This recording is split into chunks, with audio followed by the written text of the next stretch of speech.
watched a lot of, well, kid shows when I was a kid back in the early 90s and stuff like that.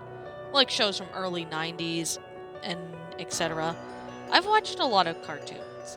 From well, Scooby Doo, and I have watched a couple other cartoons like Flintstones, Magic School Bus, etc. Most of the cartoons I watched back then were pretty good. However, I do have a soft spot for Sesame Street. Sesame Street was one of my favorite shows to watch back when I was a kid. However, Sesame Street nowadays isn't as good as I remembered. However, though, it was definitely something I remember watching back when I was a kid. One of the movies from Jim Henson Studios that I've watched, besides many Muppet movies, involved a few Sesame Street ones. One of them was called Elmo and Grouchland. You know, basically, for those who have not seen Elmo and Grouchland, it's basically about Elmo going to Grouchland to get his blanket back from Huxley, who's played by Mandy Patinkin. Now, the film started off back in 1999 when it was released in theaters, and it was a pretty good Sesame Street movie. However, though, in this one thing, I can definitely say it turns into really weird stuff. And what I mean by it is pretty weird. Now, I did happen to have a VHS copy of the 1990 film, but however, it's not from what you guys may remember. Let's give it a long story short. It was around 2001. I was basically about 10 years old, and I had an older sister who was 15.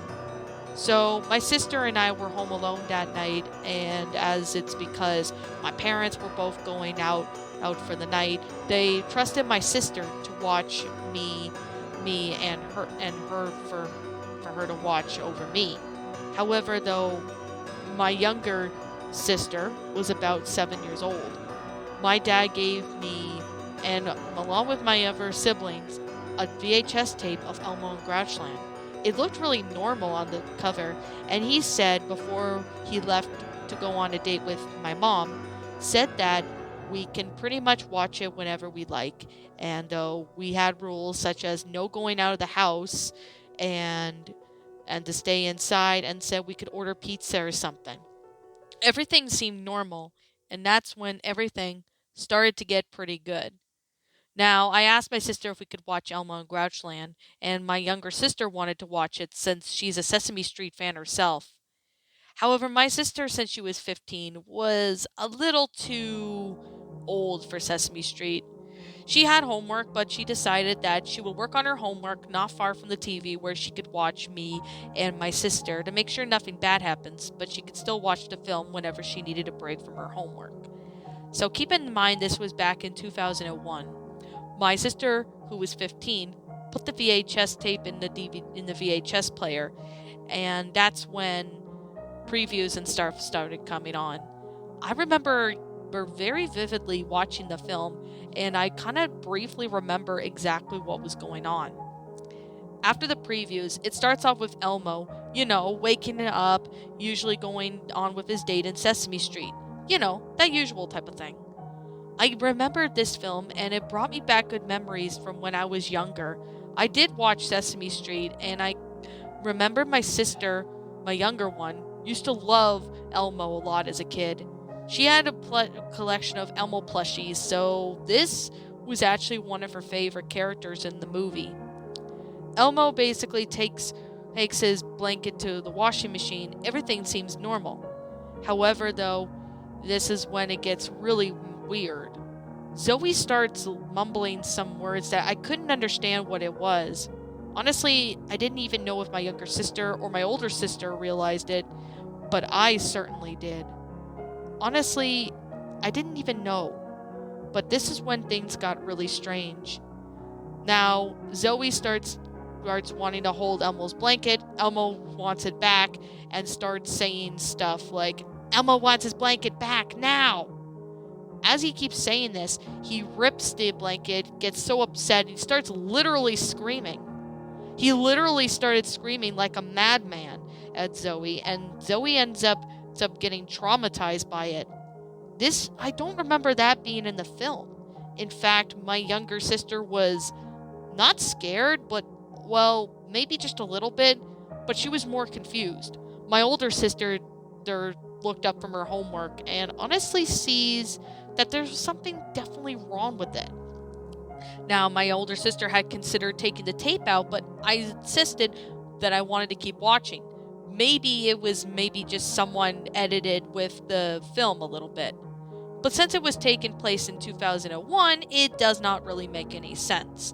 But hey, I don't make films, so I can't really say exactly. However, there was a lot of messed up stuff that I could go into. But however, this is when a lot of things can be really happening. Now, of course, this was just something I really have to say. Now, most of it went very well when Elmo lost his blanket back again and was on a wild goose chase for it while being chased by Telly. Later on in the film, Elmo's blanket gets thrown into Oscar's trash can, to which Elmo gets there and he ends up going to Grouchland. While he's in Grouchland, songs and everything played normal, like it as if nothing happened. Now, however, the scene where Huxley comes out, he was still the same. Hell, he looked as if nothing has ever happened. However, though, it is really, really something. Because as a younger kid, I was a little terrified by Huxley a little bit. But, of course, my younger sister was a little confused. But at the same time, I shrugged it off and just continued to watch the movie. Now, later on in the film, this is when something really weird started to happen. Now, this is when a lot of things started to happen. But of course, when Elmo's blanket gets taken by Huxley, Elmo has to go to Huxley's house in order to get it back. Most of the scenes went pretty normal. However, though, in this one scene after Huxley sings his song, he ends up getting some sort of vision. I don't even know if this was even real or not, but the vision looked as if it was taking place in the future.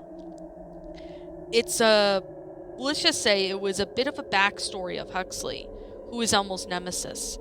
It turns out that a Huxley was born into the world of trash, untreated and unwanted, mistreated by his own kind. And of course, his life in misery and despair only drove him into something insanely and unimaginable and cruel. Honestly, Huxley probably had a bad childhood. I know this was not shown in the film, but however, though, it seems like he was disowned by his parents for his behavior. My sister honestly was confused and asked my older sister some questions. Of course, it was around 8 p.m. I was eating pizza with my sister during this time, and I still continued to watch the movie. It turns out that more of a back of the vision, Huxley ends up having another one when he mentions to Bug to take Elmo to the Queen of Trash.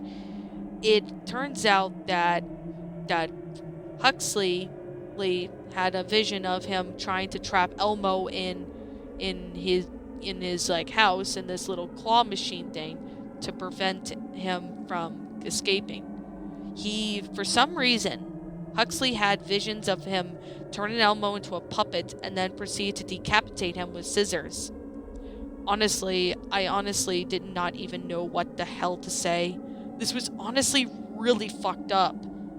However, the Queen of Trash scene goes pretty normal. However, though, instead of doing 100 raspberries, the Queen of Trash had said to Elmo that he must kill Huxley and bring back a remaining piece of item to her, so that way Elmo could be free. It's basically with the giant chicken attack that next scene came up after the tunnel and the Queen of Trash meeting. That's when, instead of the large chicken, it was a dragon. I didn't even know why this dragon was in the movie, but he seemed to be like almost the exact dragon from Shrek.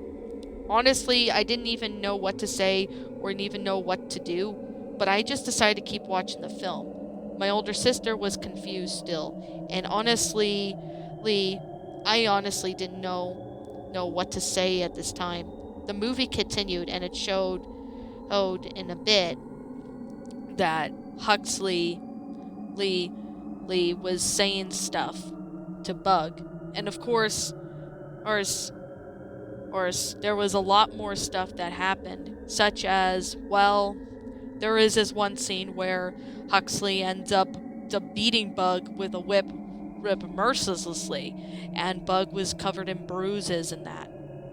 Honestly, I don't even know how the hell Sesame Street or the people that created it was able to get away with this type of thing. Maybe this was probably maybe a fan-made movie, but how would I even know? It looked so as if it was made from the real movie. Later on, Elmo arrives at the house of Huxley and gets the blanket back.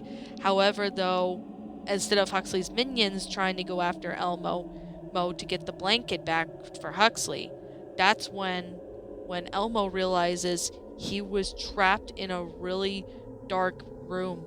He didn't even know where he was.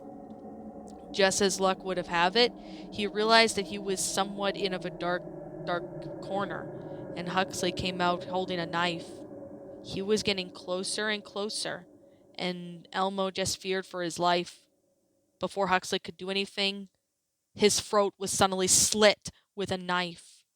It wasn't by Huxley, but behind him was the Queen of Trash. She had saved him.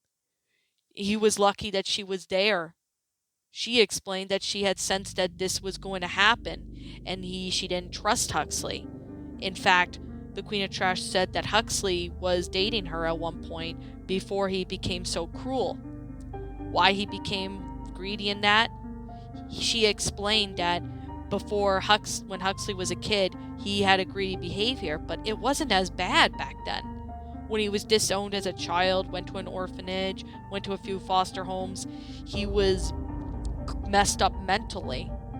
In fact, the Queen of Trash felt sorry when she was younger, and she ended up, dating him at one point. However, what caused her to break up with him? It's because she was tired of his abusive, greedy manipulation behavior, that she had enough of it. So that's why she cut contact with him.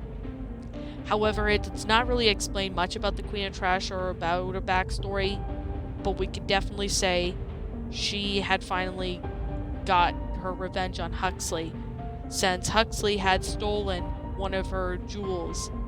Now, I don't even know if she did have jewels in the movie, but all this didn't really make any sense.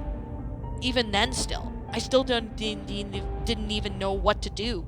I don't just know about this. This was definitely something really odd, and of course, my younger sister was just a little was terrified more, especially when the Queen of Trash came in and killed Huxley. The end of the movie went very well with nothing else, but however, my older sister took the tape out of the VHS player, and ended up putting it back in the box, and said that she would talk with my parents before they left for work the next day. Of course, my sister and I were put to bed, although my sister was still crying since she was terrified of the footage and stuff like that. I honestly didn't even know what to say at this point. I was more stunned than anything. It wasn't until maybe a year later, 2002, when the conversation was brought up. Of course, my sister had told me that when she saw all the unnecessary footage of Huxley being killed in front of Elmo, like how the Queen did just to get her revenge, and even more graphic, messed up stuff that was in the film, she ended up telling our parents about it, and our parents ended up contacting Sesame Street Workshop. They said that this film was made in 1998, and they were originally going to release it at that time, but after some test screeners and even some footage were shown of unnecessary, messed up details, they ended up having to change everything, push the film back to the release date of 1999 sometime. Now, this VHS is still in my sister's possessions, and she still refused to let me have it, even today. It honestly, I couldn't even ask my sister. However, in 2021, At least 20 years after I seen this horrible, messed up film, I was pretty much 30 years old, and I asked my sister, who is 35. She has about 4 kids now, and I asked her if she still had the tape, and she said she still had it. She eventually gave it to me and said that she didn't even want it anymore since she had been getting a bit of nightmares before she had her 4th child back in 2028, 2018. Honestly, she was really having these nightmares since she turned 28, and it was just a fact of whenever she watched Elmo and Grouchland with her kids, she gets this very bad PTSD flashbacks of this horrible film that me and my younger sister watched. Now, my younger sister doesn't remember this film, and I'm just as glad that she didn't remember any of what happened. Honestly, my younger sister has bad memory problems, and they started happening since she turned 20. It was due to her having some amnesia issues and mental disorder. So, honestly, I don't even know what to even say. I have considered contacting PBS Kids or at least some places that have aired Sesame Street if they have heard about this film, but I don't even know if anyone would believe me since they would think I'm crazy or insane. But if you guys want to say or if you want to believe in what I have to say, then I can't stop you.